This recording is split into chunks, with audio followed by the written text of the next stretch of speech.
آخری بات ہے، آپ بھی عادت سے مجبور ہیں، میں بھی عادت سے مجبور ہوں، تسی دیکھنے کے مجبور ہو، میں نہ دیکھنے کے مجبور ہوں۔ حضرت شیخ ربیع مولانا زکریا رحمۃ اللہ فرماتے ہیں میری بیٹی جو مولانا یوسف رحمۃ اللہ کی اہلیہ تھی ٹی بی کی مریض ہو گئی، اس وقت ٹی بی لا علاج بیماری ہوتی تھی، سالہ سال بستر عدالت پہ رہی، صابر و شاکر رہی، کبھی زبان پہ شکوہ اور شکایت نہیں آیا۔ فرمایا میں اللہ کی کس کس نعمت کا شکر ادا کروں، میری یہی بیٹی مغرب کی نماز پڑھ رہی تھی، سجدے میں کہیں کہ روح پرواز کر گیا۔ دعا کرو اللہ ہمیں ایسی موت دے دے، آمین اونچی کہو، اور نہیں آنی۔ آپ نے کہا خاتم بخاری کی مجلس سے کہ ابھی نہ قبول ہے، ایک بزرگ کہنے کے بس نبی شریف میں بیٹھا تھا، نوجوان دوڑتا ہوا ہے، حضرت دعا کرنے اللہ مدینے کی موت دے دے۔ میں نے کبھی کرموں کاری نہیں کرنی ہے، میں نے شادی کر لیا، بعد میں جا بیٹھے دعا کرو اللہ مدینے کی بھی سچی محبت نصیب فرمائے، مدینے والے کی بھی سچی محبت نصیب فرمائے، ایک ایک ادا سے، خالی زبانی جمع خرچ اور نعرے نہیں۔ آج بھی سے 4-5 سال پہلے ایک ساتھی نے مدینے میں کھانے کی دعوت کی عشاء کے بعد، میں ایک ساتھی کو لے کر گیا، کھانا کھایا، اس نے کہا آپ کی رہائش دوسری گلیوں میں چلے جائیں، پہنچ جائیں گے۔ اللہ کی شان، ہم گلیوں میں داخل ہو گیا، پھرتے رہے راستے نہیں ملے۔ میرا وہ ساتھی پریشان ہو گیا، کہنے گھنٹہ ہو گیا راستے نہیں ملا۔ میں کہا پھر بھی ہو گیا، پاکستان سے بڑی نعتیں پڑھتا سی مدینے جاؤں، راستہ بھول جاؤں، کبھی واپس نہ آؤں، ہاں ابھی صرف 1 گھنٹہ ہی ہوا ہے، اتنا پریشان ہو گیا۔ ایک دن حاجی کی سیٹ آگے پیچھے ہو جائے نا پاکستان واپسی کی، پھر دیکھا کرو کیا حال ہوتا ہے اس کا۔ دعا کرو اللہ مدینے کی سچی محبت نصیب فرمائے، مدینے والے سے محبت نصیب فرمائے، سجدہ کرتے ہوئے موت آ جائے، تلاوت کرتے ہوئے موت آ جائے، مدینے میں موت آ جائے، کہیں کتے لڑاتے ہوئے، تاش کھیلتے ہوئے، بٹیرے لڑاتے ہوئے، بری موت اور برے خاتمے سے اللہ بچائے۔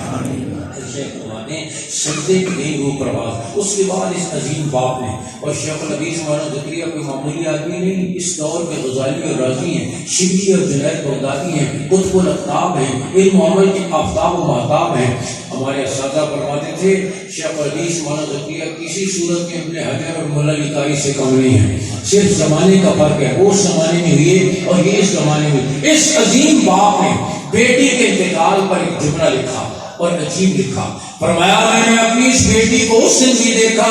جس نے یہ دلہن بن کر روسی لباس پہن کر زیورات میں سج کر میرے گھر سے رخصت ہوئی، اور پھر اس دن بھی دیکھا جس نے اسے کفن کی سفید چادریں پہنائی گئی۔ فرمایا واللہ دلہن بن کر اتنی خوبصورت نہیں لگ رہی تھی جتنی کفن کی چادروں میں خوبصورت لگ رہی تھی، واللہ دلہن بن کر اتنی خوبصورت نہیں لگ رہی تھی جتنی کفن کی چادروں میں خوبصورت لگ رہی تھی۔ میرے بزرگوں بھائیوں غور کرنا، مرنے کے بعد جب ماتھے کا جھومر اتر گیا، کانوں کی بالیاں اتر گئی، گلے کا ہار اتر گیا، ہاتھوں کے کنگن اتر گئے، انگلی کی انگوٹھی اتر گئی، پاؤں کا پازیب اتر گیا، سر پر لباس اتر گیا، اور بدن پہ کفن کی چادریں آ گئی، پھر حسن کس چیز کا تھا؟ ایمان کا تھا، تقویٰ کا تھا، نماز کا تھا، تلاوت کا تھا، صبر کا تھا، شکر کا تھا، ان اعمال کا حسن سمٹ کر چہرے پر آ گیا۔ دعا کرو اپنی اولادوں کو اللہ یہ دولتیں دینے کی توفیق دے، بیٹوں کو بھی بیٹیوں کو بھی قرآن سے اللہ مضبوط تعلق نصیب فرمائے۔ اور ان اداروں سے میں ایک بات عرض کیا کرتا ہوں کہ مدرسہ میرا ہے، مدرسہ صاحب کا ہے، آپ کو چلیے یہ جو ہمارے بھائی بزرگ بڑے کیونکہ آپ سچے لوگ ہیں، کیونکہ آپ کا نہیں ہے اس لیے آپ نہیں بول رہے، آپ کے بیوی بچے ہیں، پلازا ہے، دکان ہے، زمین ہے، مارکیٹ ہے، ادھر سے نہیں ہے آپ کا۔ بہت مشکل سوال ہے، کیونکہ نہیں ہے آپ اس لیے نہیں بول رہے۔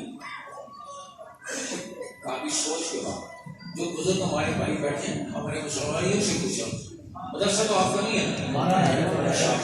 آپ سمجھ آ گئی ہے، آپ نے نیت کریں کہ بیوی بچے میرے ہیں، دکان میری ہے، پلازا میرا ہے، زمین میری ہے، ٹیوب ویل اور باغ میرا ہے، مدرسہ بھی